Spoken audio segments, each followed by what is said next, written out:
Welcome to The Anxious Voyage. If you think that title sounds bleak or foreboding, one of two things must be true. You're very lucky, or you need to get out more. On this program, we share stories of life and living. We compare notes. We discover commonalities. We accept that life is a glorious, heartbreaking thing, and we embrace and celebrate all of it. Take the ride with us. We're glad you're here. Now, here's your host, Mark O'Brien.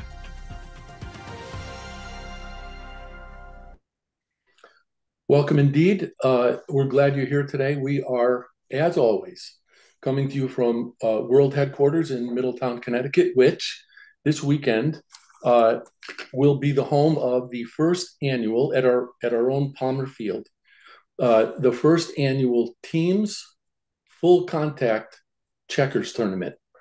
Get your tickets now, they're going fast. Those of you who may have seen my original promo for this show are probably and rightly expecting a gentleman named Mark Reed, who was unfortunately unable to make it today through circumstances beyond his control. But my friend Brian Kelly was good enough to step in. He was with us on March 18th, and he's with us again today. Brian, welcome and thank you. Thanks, Mark. Great to be back with you. It's good to be back with you too. For those of you who may not have seen Brian's first appearance on the show, it was about the self regained, I think is what we called it. And Brian was talking about the fact that, he used to think that vulnerability and openness were signs of weakness. So I'm going to lead this segment with a question, Brian, but first I want to share something else with you. 2 weeks ago, I had John Dunia on. John bills himself as the shame doctor and was very candid and vulnerable in sharing the experiences that led him to be that and the work that he's done. And subsequent to that, we exchanged a number of emails. And at one point, he told me that he lives in Henderson, Nevada. He told me that he plays trumpet in the Henderson Symphony. So I said to him, "You're a man of many talents." And this is what he wrote back to me. "Does it seem like, since we can do something, every and anyone else ought to be able to do it? We're nothing special. Why shouldn't we be able to do it? Or perhaps it's my own shame that says, you're nothing special, no matter how many times someone gives a compliment." So I wrote back to him and suggested to him that perhaps that wasn't shame at all, that maybe it was humility. But given the way our last conversation transpired, Brian, at the end, I wanted to ask you if you have difficulty when people recognize positive things about you and express those things to you, and so that you don't feel like you're alone, or that might be a trick question. I do. I wonder how you feel about that. Yeah. So for me, it was when people praise me or single me out. I've typically not wanted to be the center of attention. I'm a we person rather than me person. So more so feeling that thank you for the compliment, but can we move on kind of thing, right? It's like that, let's not spend too much time on me. And then it was the building the muscle of being able to receive was something one of the muscles I needed to build. And that's something that maybe many of us struggle with, is we want to give, and we're givers, and that's great. But one of the greatest gifts for me was building my receiving muscle and being able to receive compliments and things of that nature in a way that acknowledged and appreciated the person giving the compliment with the praise or what have you, and then just receiving with grace. I just had to look at my clock up here. We're 4 minutes in and I've already learned something from you.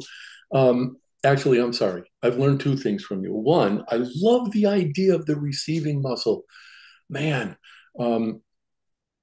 I may be developing one. I'm going to have to think about that. But I also love what you just said about, and I don't know if you attribute it to the receiving muscle, but being able to reflect on the person who gave you the compliment. And I don't know, I don't know where you think your difficulty with that came from. I can tell you in my case, and this is not meant to be as derogatory as it's probably going to sound, but my parents, both of them, routinely said to me and my siblings, "Don't, no, don't talk about yourself. No, no, no, no, no. You shouldn't be beating yourself on your chest, on the chest, or anything like that." Were there experiences like that in your life? I remember you told me that your folks were very encouraging of your athletic endeavors. Do you have any idea where that might have come from in your life? So it's sort of a yes and, right? Yes, the people around me were encouraging, but there was also this thing of, oh, don't bring too much attention to yourself, right? Be Yeah. humble, right? And it's ironic because humility is my number one value, like innately. Like no one needed to tell me that, but people around, it's sort of like an energy reflection of themselves that they project onto you is kind of what I felt. And I didn't necessarily realize it at the time.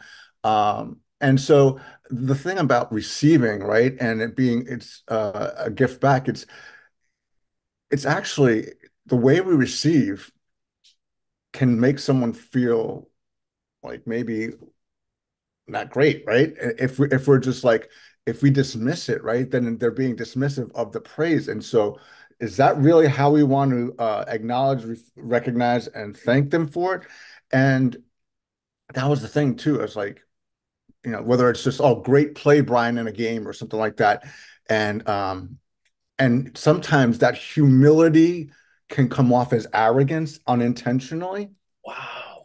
There's some of that through lived experience that I reflect back on. I recognize that, but it was totally furthest from the truth. But I now realize, like, I had some abilities with sports, right? If me just kind of just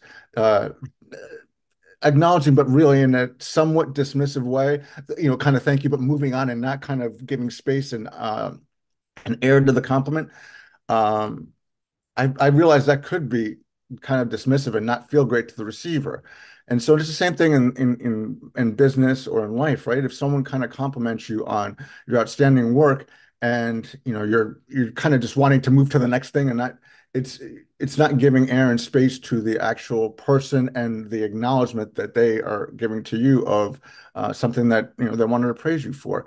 And there's something that doesn't sit right, in terms of that. And honoring the person that's actually acknowledging you. And I think that's important.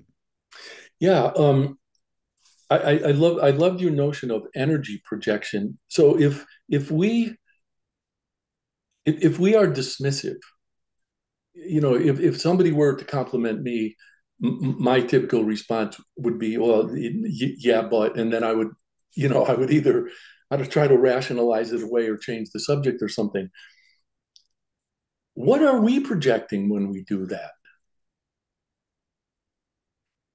So so it's It, projected discomfort, I think, yeah, right? and maybe lack of self-acceptance or self-awareness. It could be. It could be. And so I think um it's it's really not being able to receive. And that I think that is a skill that can be learned. I mean, I've learned to be better with that, right? And I think it comes from um, what we observe and the energy we feel when we're kind of growing up in the conditioning of how do I handle a situation like this? And it comes from insecurity. Oh, if you bring too much attention on you, it'll be embarrassing to us or to you or something like that. That kind of notion or something along those lines. Um, and so it's sort of like don't be embarrassing to others and reflect badly on yourself, your family, that kind of energy. When I think that misses the point of honoring the person that's actually praising you, and you don't have to bring overly attention to yourself, and you can honor the person at the same time. And I think prior generations were overweighted on um, honoring others and not kind of bringing too much attention to yourself, which an element that I respect. And then there's also the opportunity that I think was not built and developed as much, which is to respect the person and honor the person that kind of gave you the compliment. I love that idea.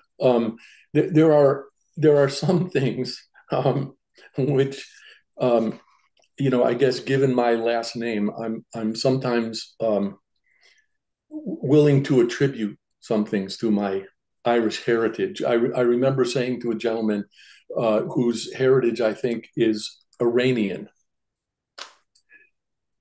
that there's something about anger that brings me crystal clarity. If I'm ever confused in a situation and I'm not sure what I should do or what decision to make, if something happens to put me into anger like that, I can see my way right through it, make the decision that needs to be made, and move on. That was so utterly alien to him, and I appreciated his telling me that. And I wonder too if, and I don't know if you share this. I tend to dismiss, I think, at times with humor and to use that to deflect. Do you ever find that in yourself? I've seen that in you, Mark. Yeah. Sometimes. Hold on, I'm sorry. You've seen that in me? Yeah. I mean, like on the Oh, bench, right? I've seen kind of it's humility, but you use humor to kind of receive and reflect back. or deflect. Maybe it's deflect. Good point. Yes. I'm so glad you said that. And I don't know if you remember a single incident in which that might have happened. I can tell you one. Do you have one in mind? I don't. It's like a behavior I've noticed. It's almost like a pattern. So I don't remember the specific incidents, but I remember this is how Mark kind of handles it when people kind of praise him or something along those lines. And And I it's, and I also recognize in myself that it's something that I do when I'm anxious. I mm, default to humor when I'm anxious, but I can tell you one specific example because it was pointed out to me by Andy Scarantino, whom I just adore, um, because she's just going to tell you what you need to hear. That's the definition of friend in my estimation. So I was actually hosting the bench one time, and I don't even remember what I said, but Andy started talking about the fact that there are no other people. And what she meant was, and she didn't mean we should be inconsiderate, but that we have to be self-possessed first. And so that was the context in which she was saying there are no other people. Um, and so I made a crack about, wow, I don't know what Anne's going to do when she finds out I don't exist. And Andy actually sent me a private message later. And what she said was, she thinks I use humor to hide behind. There's just no way I could ignore or dismiss an observation like that. mm. So it's amazing to me and instructive and humbling that you also notice that. Is that something you feel like you default to? I mean, again, I'm typically inclined to say, "Oh, that's just an Irish thing." Well, maybe it's not. I don't know that I default to it. The way I use it is a tool sometimes that I bring out. And that's why it's neither good or bad that you do that, right? It just is, right? Hmm. It's just a tool sometimes. And maybe it's to deflect attention away from me. Maybe it's wanting to redirect the energy towards honoring the other person in some way. I think it's probably related to humility with me, with that being my top value. It's okay, receive, but like give that like a second and then go like 10 or 15 seconds towards the other person. That's sort of like the use of humor there too. I think it gets back to also when you feel uncomfortable, humor is a way to go about that may not be um, that brings somewhat positive energy to a situation rather than otherwise. Well, it might, but I also have to consider, given what you've shared already in this conversation, that it could be perceived as dishonoring the person Mm. with whom I'm speaking, which is Dismissing what they're saying and going right to humor. Okay, yeah, I that see what is you're the saying. last thing that I would want to happen. Hmm. So then, of course, there's the dilemma of, well, okay, well then, what do I do with my sense of humor? And I think the answer to that is be careful, be aware. It's just, I mean, I have to recognize it's just not appropriate all the time. And it never occurred to me that people would perceive it as anything other than my not taking myself seriously. But if it seems dismissive, that's dishonoring. So it's interesting, Mark. What came up for me is the difference between reaction and response, right? Humor is a reaction for you in that situation, right? Oh, And yes. the what comes up for me is how do you interrupt that? One way to think about or try, and maybe this will work, or maybe it wouldn't, but what I came up with was you want to honor the person. Well, a simple thank you might do that to interrupt, and then you can use humor so you kind of do both, but it's an interruption to the energy that may seem dismissive potentially. Yeah. Well, I wouldn't even, Or not especially, even go to humor. yeah, yeah. And especially as I become more aware of my own default reactions, interrupting isn't even something I would choose to do. I would rather hear somebody out. Mm. Well, how are you then acknowledging? Um, well, considering the fact that humor has been my default, I guess I'd have to admit, well, I don't have a plan B That here. was the thought behind the thank you piece of it is the acknowledgement, and then you can just listen to others or humor or whatever. Some way to acknowledge and honor the person. I say thank you. You could be whatever works for you, kind of thing. It doesn't have to be, but something there. The interruption is to the reaction, not to anything Oh, else. It's the oh, the interrupting the interruption. reaction, Yeah. so you intentionally respond, Yeah. and to avoid the dismissiveness that might come otherwise. Which is so unintentional. Yep. Uh, man, that's the tough part about it. Yeah, I want to give you one example of the humor thing. Um, the summer that I was 20, and I'm going to try to be really brief about this. It turns out, to make a very long story short, that I was born with a hole in my diaphragm, and nobody figured out this out till I was 18 because apparently I never had a chest X-ray before I was 18. So most of everything that was supposed to have been in my abdomen was up here. So Mm. the summer I was 20, I had to go into a hospital in New Haven, which wasn't Yale New Haven, and get it repaired. And it meant slicing me from right about here to under my left shoulder blade. And then they ended up having to open my abdomen to take all the stuff out to make room for um, the stuff that was supposed to go back in my abdomen so they could patch the hole. My point is, I was terrified, Mhm. as you could imagine. When I went for my post op visit with the surgeon, I thanked him for knocking me out before they even brought me out of my room. He said, "We didn't knock you out." I said, "What?" He said, "You were fully alert and conversant all the way down as to the OR. As a matter of fact, you slid yourself over onto the OR table and you were cracking jokes." And I thought, Wow. holy mackerel, there's some unconscious defensiveness for you, Wow. right?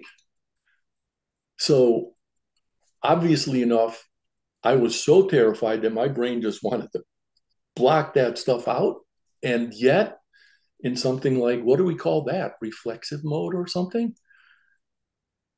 Apparently, Mm. in an attempt to alleviate my anxiety, I was making jokes with the folks in the OR. I have no recollection. And that's why I say it's a tool, right? So you've developed it over time, and it's actually there to help you, not really harm you. But the thing you're trying to avoid is the unintended consequence of seeming dismissive when you're not intending to. Yeah, exactly right. Um, so we can get into this a little bit before the commercial break, but what do you make of John Dunia's equating? And his response said, well, he was going to give that some thought, but at least initially equating, I'm sorry, mistaking humility for shame. It was as if he didn't want to acknowledge the fact that he's as talented as he is. And all I knew about him when he came on the program is that he's the shame doctor and he's written a book. He's also an owner's rep for a bunch of different manufacturing companies in the construction industry. That's how he makes his living. I had no idea. So he's doing that. He's playing trumpet in the Philharmonic, or the symphony orchestra. And he took my compliment with shame. So my initial thoughts are his relationship with shame has been developed over a long period of time, right? And I equate it to my unlearning journey and my continuing ongoing unlearning journey. He may be still earlier in the process of his journey with growing his relationship with shame and growing his relationship with humility in terms of saying, yes, I am a good musician, I am a good this or that. But my sense is the conditioning from the shame is still a huge part of who he is, and it's understandable, right? His vulnerability is still part of who I am and my relationship with it. I just have grown to a point where I handle it differently, and he's on his journey with that too. And maybe it's just, where he is on the journey there. I would think someone that's been conditioned, especially early in life and throughout life, to shame, would have an unhealthy relationship with humility, right? I think that would make sense. The question becomes, how might you grow one and unlearn some of the, grow the relationship with self to the point where you have a healthy relationship with shame at the same time. Yeah, that's interesting. And he was candid enough to share that he came by that shame in what sounds like brutally, and I don't mean in a physical sense, a psychological sense, or emotional too, a brutally restrictive religious environment. And everything, and this is how he put it, everything, all his behavior was directed toward getting to heaven. That's what he said. And he said it even cost him his marriage. I mean, that's actually quite unbelievable. Okay, so here's what we're going to do. We're going to take our first break right now. And when we come back, given the work that you do, all of the conversation we had last time and this time so far has been all personal. I would like to talk about how you encounter this and work with it in your professional life. Great. Looking forward to it. All right. So let's do the break and we'll see you back here in 3 minutes.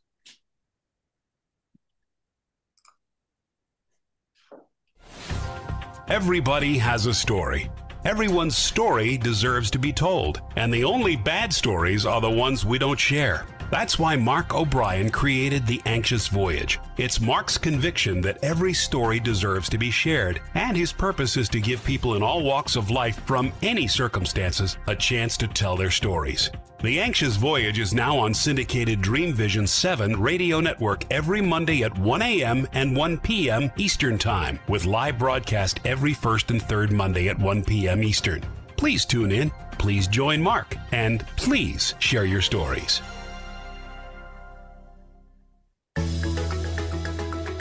Ever wonder what it's like to have your own radio show? Well, wonder no longer, because you can dip into the radio airwaves by being host for the day on syndicated Dream Vision 7 radio network. It's a fabulous way to get your radio feet wet. It's an opportunity to market your business, modality, or book. Have a guest, mention a sponsor, and take callers. Or you may want to facilitate a lesson by going solo. It's up to you. Listeners can be online, mobile, in cars with Bluetooth, or listen through Amazon's Echo by asking, Alexa, play Dream Vision 7 Radio Network. For more details, go to dreamvision7radio.com and click on Host for the Day.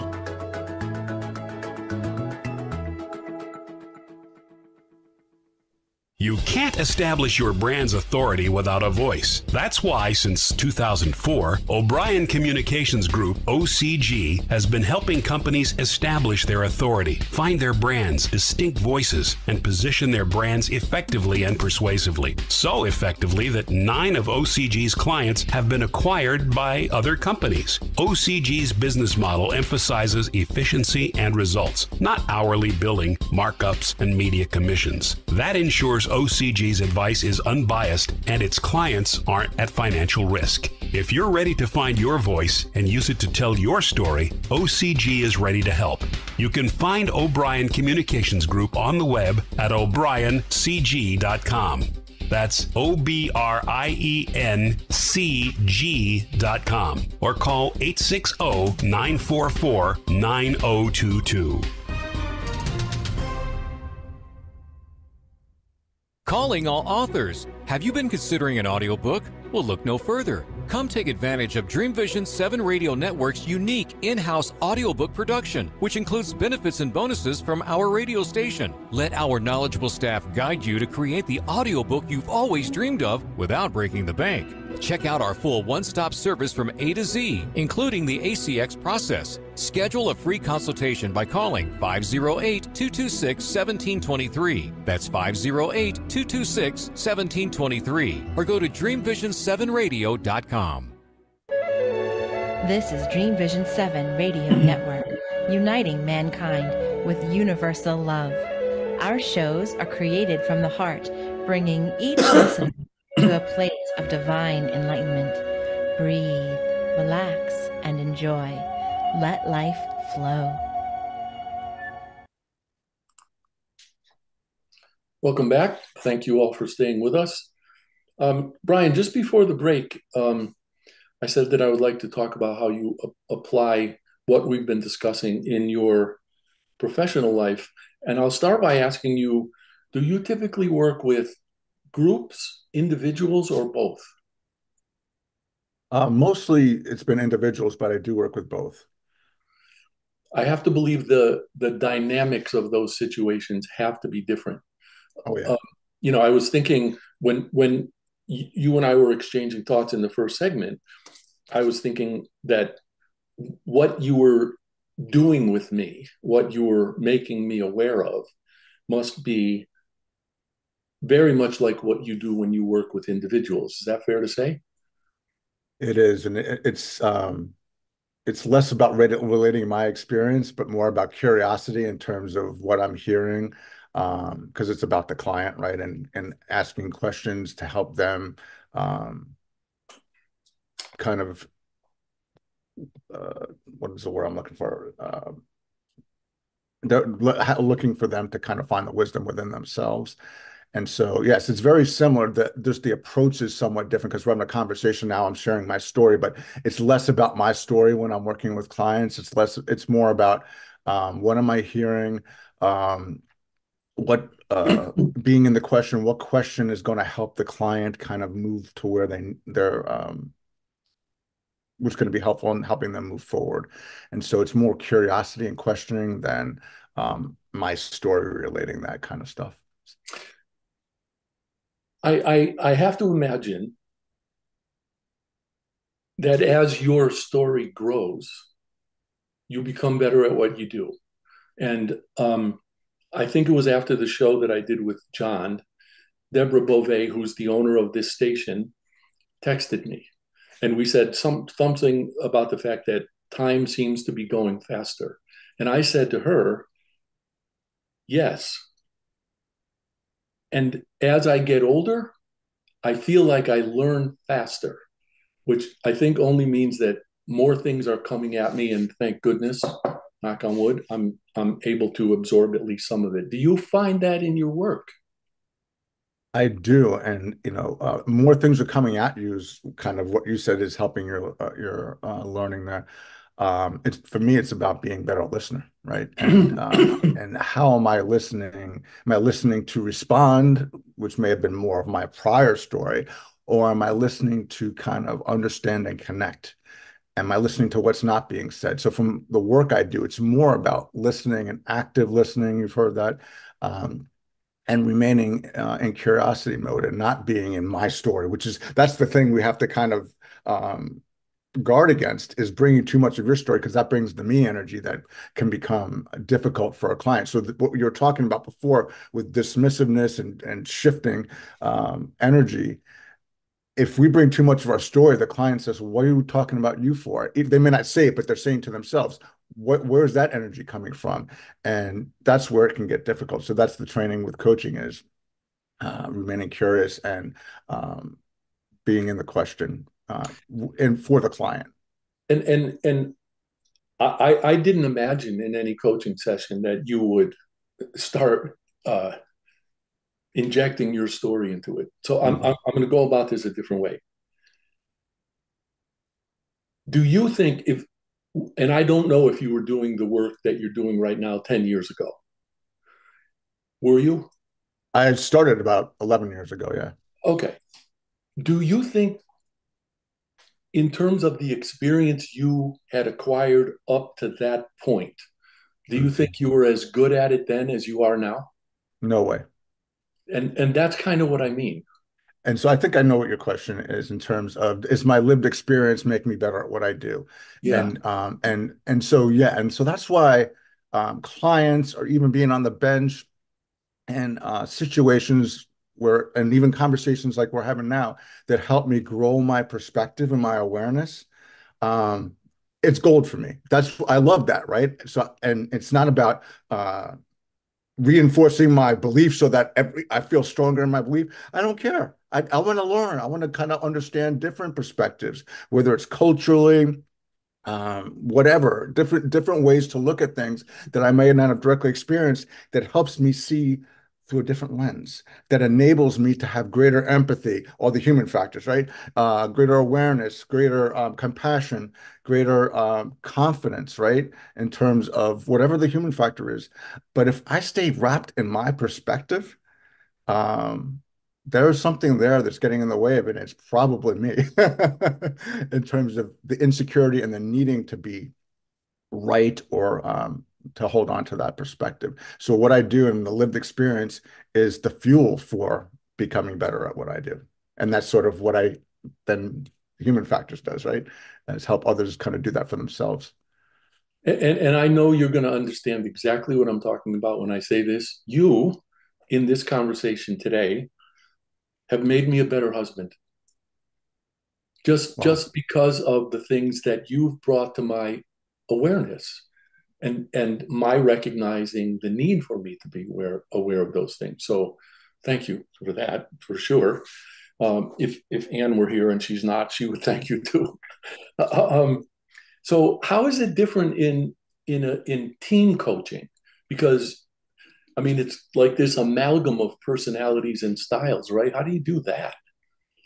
It's much more complex with the team dynamic. You've got to understand the perspectives and appreciate those perspectives and the energy, and what are we talking about right now? If it's uh, team communication and leadership, and uh, how to work more effectively as a team, what's getting in the way of that, and focusing on the behavior, not the people, right? And so one-on-one, that can be challenging. In a group dynamic, it's even more challenging, because then you get different people are in different places with regard to ego and defensiveness and openness to doing things.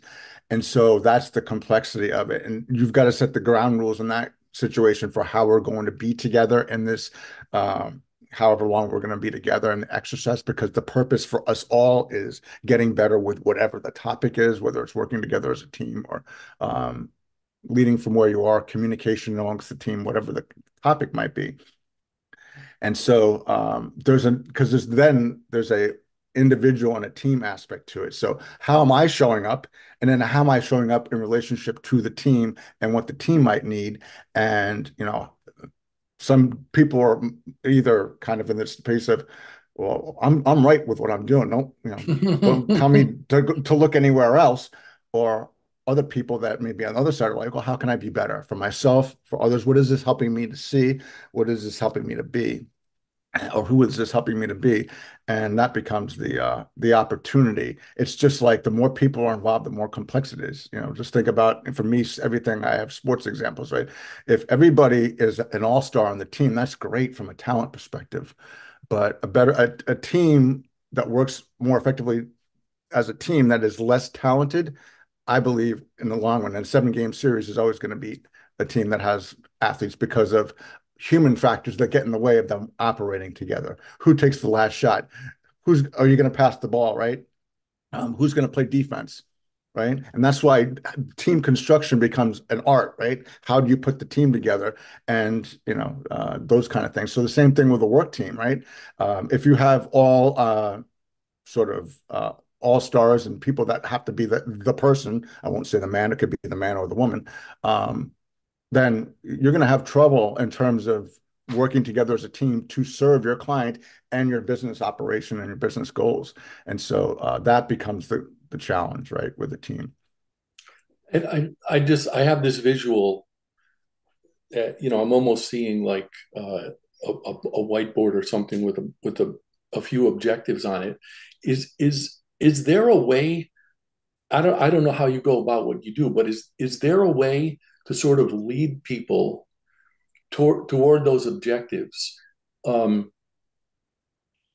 letting them express their own styles, I suppose, and then helping them understand how those styles may or may not be conducive to reaching those goals, which I'm imagining are team goals. Yeah, it's really, the goals are usually business related goals. How do I be a better leader? How do we work? How do we make more money? And whatever the business goal is. And ultimately, the process I use gets to looking at yourself and who do I need to be to do what I'm being asked to do, or who do we need to be? Okay, and if I have all pitchers on my team, right, and I need a shortstop, back to a sports analogy, the pitcher may be able to play shortstop, but may not really have experience with turning the double play, so there might be issues there. Same kind of thing. And so, and maybe you didn't sign up for this role, so maybe that's another awareness for, hey, it's not the right fit for me, or maybe from a team perspective, hey, I may have hired all second basemen and I didn't really intend to do that. Maybe I need to be better in the hiring process. So it raises real issues that can help you get better, but may not be really comfortable to acknowledge in the first place. And so when we get hired, we're hired to serve a client, right? We're hired to serve a customer, to serve a business. And so my perspective is always a we mentality, but that's not what we experience, right? So it's getting people to realize the dynamic of, what is my contribution to this team? What am I being asked to do? What am I able to do? Where's the gap? And where do I need to grow to best serve how I'm being asked to contribute? And if there's misalignment with that, maybe there's an opportunity to identify a different way for me to contribute that may better serve me and the team and the client. And so sometimes we get, hired into a role, and a manager may be looking at the roster and saying, oh, I've got all these positions filled. Yes, you do. You have the right people in the right positions. And so it's more of coming at that, got it from that perspective of where's the issue? And then let's look at it from the people perspective, and how are we creating the conditions for the people to thrive, so they can create the conditions for the business and the client to thrive by how they contribute. So part of it could be an exercise in, do we have the right people in the right roles? And maybe there's an acknowledgement there, because that could be part of the problem. Or there's a communication issue because someone is always monopolizing the time in the meetings and not letting someone else speak. And then people are just then shutting down and not bringing their voice to the table because they don't feel like they can. And the person that should be kind of interrupting and saying, wait a minute, we want to give time to Mark to speak, or Rachel or Brian to speak. And that dynamic's not happening, which is leadership, right? And kind of, even if you're not assigned the leadership role of having the title, someone's got to step in and say, hey, well, we haven't heard from this person yet. Let's get some different perspectives on this so we can create, a more inclusive view of how we proceed. And so it's a lot of curiosity and questioning. It's the same kind of tools. It's just different dynamic in terms of how we do it. But it's generally through people that we create the change with the business focused on it. The issue will be likely a business related issue. But if you want a transactional thing, you can just kind of give them something to do, an exercise or kind of thing, and say, yeah, this is the kind of thing you can do. If you want transformational things, you've got to change the people and how they're thinking, how they're operating together, and valuing not only their own contribution, but other people, and not think of it as well, Mark and I are going for the same kind of promotion. I can't really divulge what I know, because if I do, then I'm kind of compromising. It's kind of like, well, no, in order for us to best serve the company and our clients and the team, I've got to bring my best, right? And not everybody can be named to the all-star team. Not everybody can be an all-pro, right? And so just get better, right? And it takes the ego out of it. Does that kind of become an issue when it comes to compensation and role opportunities and those kind of things? Yeah, but then that's where you have to own your career. And maybe there's an issue with whether you're owning your career or not, right? And whether, we've kind of been conditioned this, if I do my job and do it well, I'll be recognized and I'll be promoted. And we all know that's a fallacy, right? And so am I building effective relationships with not only people on my team, but people throughout the organization, the leadership? Do I understand what the challenges that leadership's facing are? Do I have ideas I might want to bring to the table that I'm not even getting into the room or having an opportunity to share because I'm not effective with building relationships, which is critical to my owning my career and becoming better?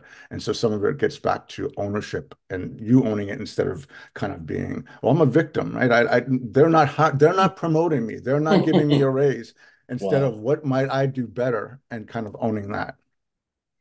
So I'm going to ask you one question, and then we'll take the second break. And I know where we're headed after this. Do you find people's attitudes changing toward their willingness to contribute? And I'll tell you the genesis of my question is the older of my two sons, Sean, who's 40. And has recently decided that he's not going to coach basketball anymore, even though he loves that more than anything in the world, because he came to the realization that he cares about it more than his players, their parents, and the administration. So let's leave it at that. And we'll start, when we come back after the break, we'll start with, do you recognize that in your coaching? And then I have some follow-up questions to that. So we'll see you on the other side of 3 minutes. Are you ready for the quantum age? Humanity's next step in evolution? Dream Vision 7 Radio Network invites you to the extraordinary platform of evolutionary voices for the quantum age. Let's explore. Learn more about this upcoming age where we bridge science with spirituality. Where potentiality meets reality. Where we take compassion into action.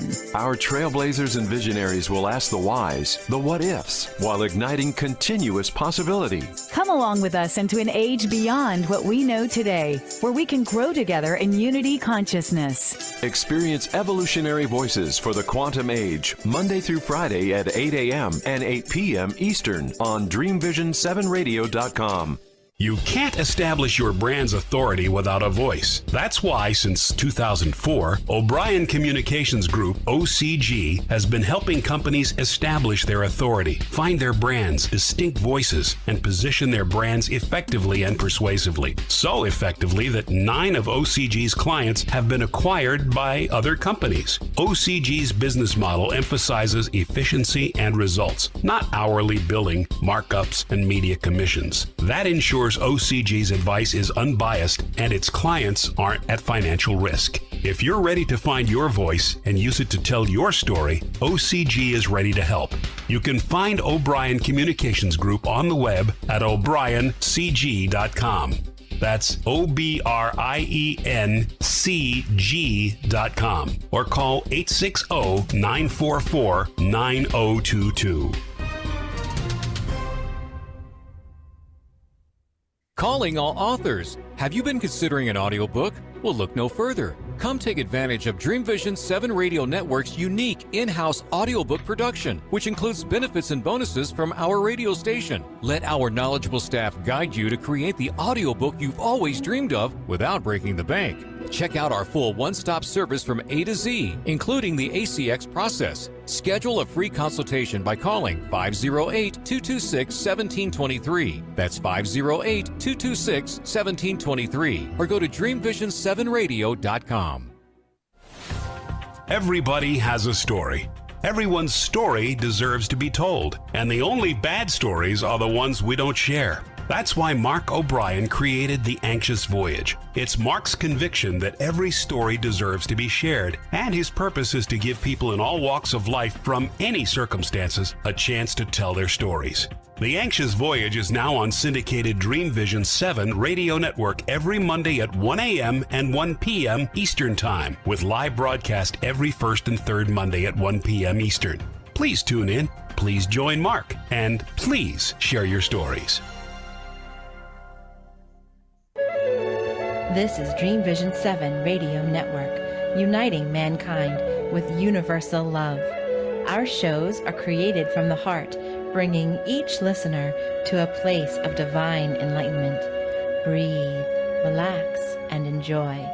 Let life flow.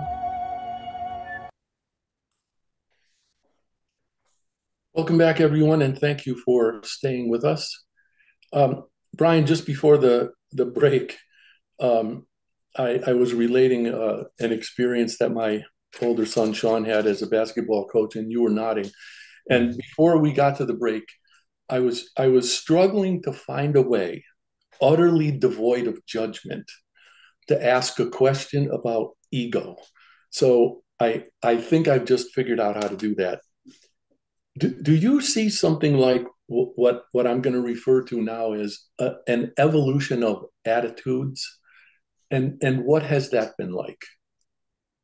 Can you help me understand what you mean by evolution of attitude so I stay on point? Okay, so I'm just going to go back to my son Sean.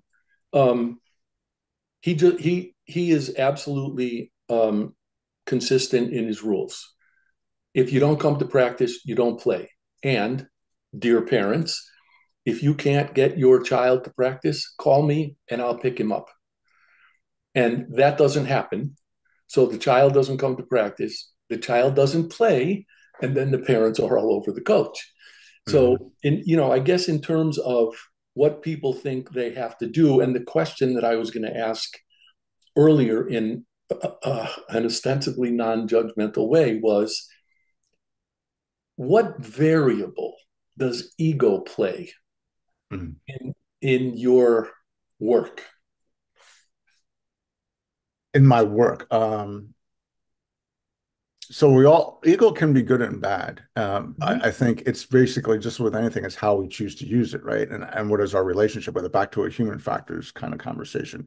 Going back to Sean's situation, right? In terms of he set the expectations with everyone, right? And it doesn't matter if you're the best player on the team or you're the 12th man on the team, whatever, same rules. And, if your kid can't make the practice, you can't get him, I'll come pick him up, and no engagement, right? So his needs weren't being met in terms of the way the team operated, and the parents and the students or the players weren't aligning there. And so if that's the environment, right, is it ego for Sean to say, oh, no, I don't want to deal with this? Or is it just a smart kind of awareness that this situation, it's not that I don't want to coach anymore. I might not want to coach this situation anymore because it's really a team effort, meaning parents, players, and coaching and administration for this all to work. And if I'm not getting the support from the parents, the players, the administration, and it's happening consistently, and then I'm getting yelled at because they don't like the rules that they signed up for, then there's ego from, well, my kid should be playing. I don't care if he comes to practice or not. He's the best player or she's the best player. And not acknowledging that the coach is the leader of the team and how they're organizing the team is in the best interest of everybody, or it's intended to be that. And so no one player or family is above the team. It shows up, and my perspective is more important than your perspective. That's how it tends to show up. Okay, so here's what I was getting at. And while you were talking before the break, you said something about your work is all in an attempt to get people to be better within the team context, working toward the company's objectives. So the word I wrote down was definition. So it seems to me that the first thing you would have to do, not you, the first thing the members of the team would have to do, your team, not Sean's team, would buy into the definition of better that you're working with. And presumably that definition has to do with the accomplishment of the organization's objectives. And so I wonder how the egos of individuals work in that context. And I could see some folks who already believe they're right, thinking, "Oh, no, I'm not. I can't go along with that." And I could see other people at the other end of the spectrum saying, "Wow, I never thought about it that way. Here's what I can do to be a better contributor to those objectives." So, what do you? And I'm looking at those four chairs behind you. And I'm thinking about one person with a really tough ego. No, I already got this all figured out at one end. And at the other end, the person who's saying, wow, yeah, I really could change what I'm doing. I really could do that. In a group, how do you manage that? Well, the reality is you're going to have a spectrum in any group, four people, a team of basketball players, a work team. And so just acknowledging that that's the reality. And so what is the goal, right? Is the goal a team goal? Is it, and what is your relationship to that? If the goal is to improve sales and, so what is your contribution to sales? Then you have to look at it through the lens of the goal. And that becomes an ego thing. Is it, that's not my job? Is it, like the curiosity and not having any attachment to what I think, but having an open mind to, hey, I can approach this differently and perhaps bring a different value to the team. And so ego is going to be at play no matter what we're talking about. If there's if there's two people, one person, there's going to be an element of ego. Now, again, it's what is your relationship with it? Is it healthy? Have we been conditioned to expect to get our way and my way or the highway? Or is it, like you said, from the opposite end of the spectrum? Yes, I have my perspective, but the goal is X. And so my way of looking at this is how can I best contribute to X? Not how am I necessarily, but how can I? And from where you are now, what needs to grow in me, likely? I may need to get training. I may need to be more confident as sharing my voice and my perspective. I need to be creating the conditions for everybody to speak up because maybe you have people that are on the introversion, extroversion spectrum at different points where their confidence and willingness to speak up. And so it's always going to be, when you're dealing with people, there's always going to be ego. The issue becomes, what is our goal? And so language is important, and buy-in, as you talked about before, because otherwise, why are we here? Like if this team's goal is to increase sales, whether you have, we have different people within that room that are going to have different contributions to sales. Maybe the person that's not the actual direct salesperson might have an idea that helps everybody, but are we even asking them, right? And so it's changing the mindset from, again, people in roles. Let me ask Mark because he's the salesperson, or let me ask Brian because he's the technical person, or whatever the case may be. We're looking for X. What are your thoughts, right? In terms of inviting voices in. So the invitation becomes not putting restrictions and not having a. So then the question comes back to the leader is, you're trying to get to this outcome. What have you tried so far? And who have you been asking? And all right, so then what haven't, then the flip side of it is what might you do differently to get to different outcomes? Because if you're doing the same things, the whole thing about, doing the same thing and trying to get different results is insanity, right? And so it becomes an invitation to, again, change your relationship with the human factors. And it's also, which can be difficult because when you start getting with the people side of things, you get ego involved and, well, I'm not changing. This is why I've been doing this for 30 years kind of thing. And, it's real. And so you've got to understand the dynamic of your team and what is your goal in the session, right? So your goal is to increase sales. Well, maybe the goal of the session is not to increase sales, but to get people to become comfortable with the uncomfortable, right? And so it's changing the goal. So that's the micro goal to get to that, right? And so maybe we have 3 or 4 sessions to get there. And so that's got to be a definition. You've got to set, I call it setting the coming to a shared agreement for the context of the session. And for this session, this is what our goal is we're going to have a conversation about where we are, where we want to go, and how each of us is going to contribute to achieving that goal. And this may involve getting uncomfortable. Well, we're going to start the process of helping everyone grow more comfortable with being uncomfortable, because that's where growth happens, personally and as a team. And so, let's tell them it's going to be messy, right? Let's just be honest with them. But messy's okay.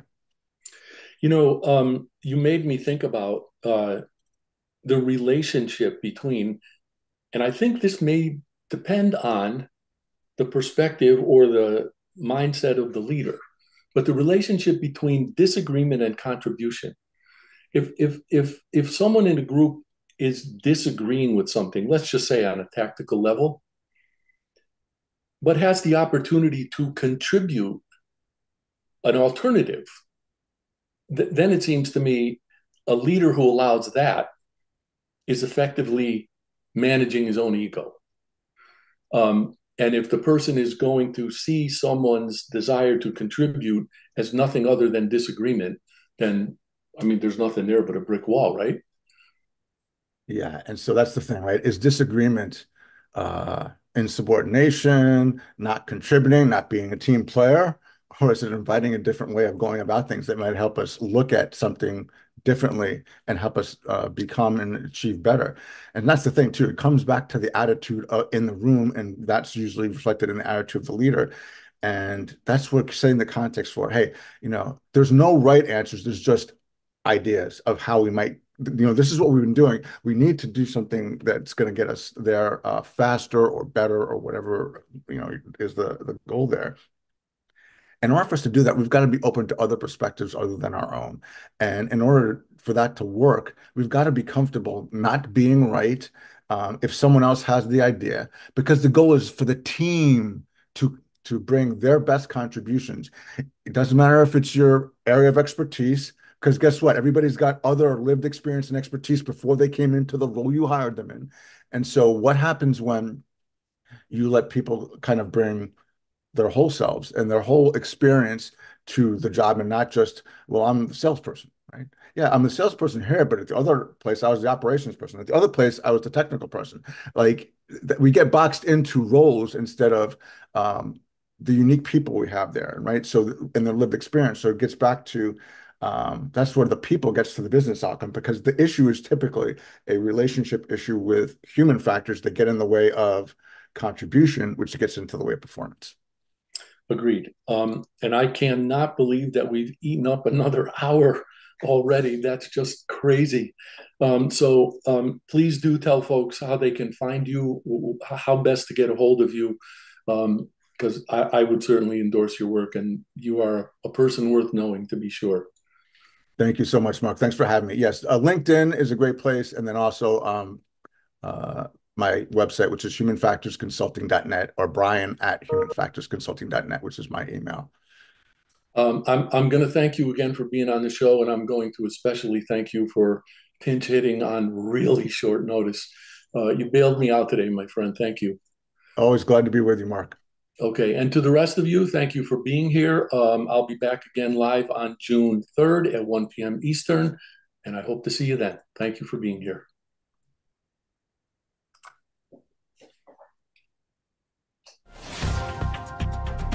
Thank you for tuning into The Anxious Voyage, the program dedicated to sharing stories, helping people, and celebrating life.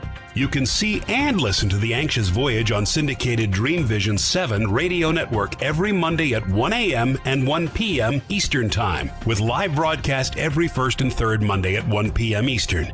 If you have a story to tell, or if you know someone who does, please email the host, Mark O'Brien, at mark@o'briencg.com. In the meantime, please remember, the only bad stories are the ones we don't share.